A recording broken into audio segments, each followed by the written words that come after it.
It's not what any of us want to see, and everybody's around him, and just hope that he's going to be okay. So we'll take another break here in Cincinnati. And Lisa, we've all been lucky, right, to do this, to make this our life, to do something we love, to cover games that mean so much. I can't recall an evening quite like this, and I just wonder, first, as a human being whose job it is to document these games, how you would describe what this last hour and a half has been like.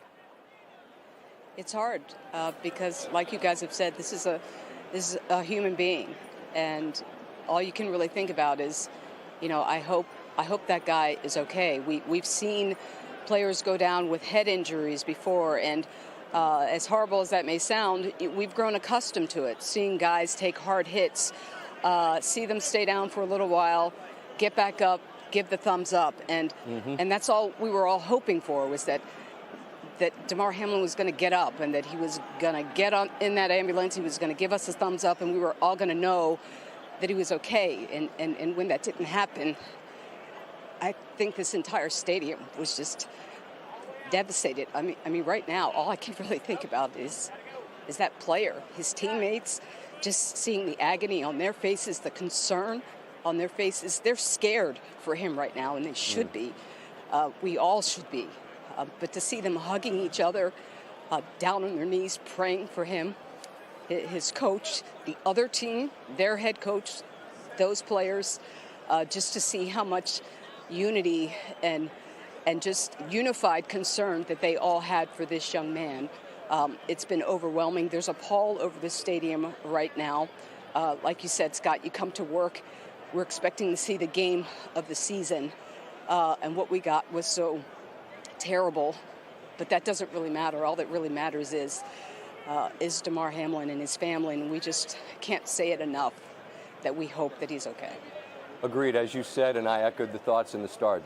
All you can do is lift him up in prayer, and we continue to do so. As I said a moment ago, Lisa, and I realize you're there on the field, we have access to all the different feeds here that you all have for the Monday Night Football broadcast. And as I looked, it struck me that there was an urgency with which the medical personnel were moving that was atypical, and that was so concerning, because it's their job to know, is someone hurt or injured? In this case, is someone in distress? And I wonder if you just, as you replay what was happening, what was your sense of how dire the circumstances were?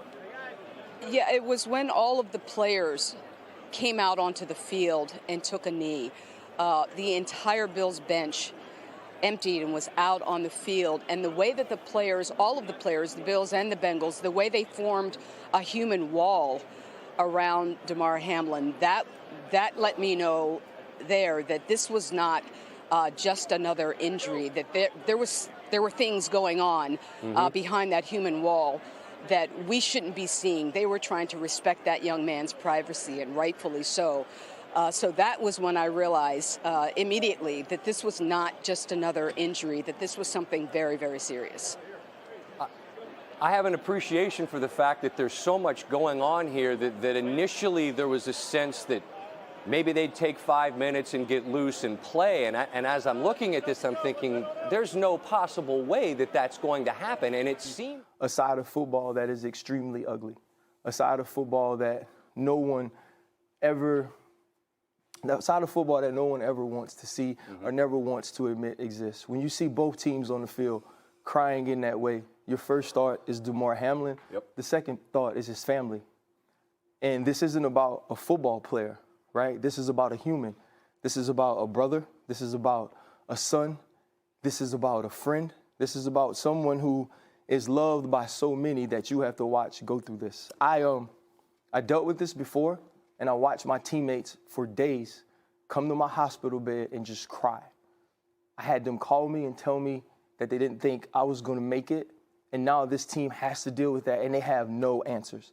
And so the next time I think that we get upset at our favorite fantasy player or we're upset that the guy on our team doesn't make the play and we're saying he's worthless.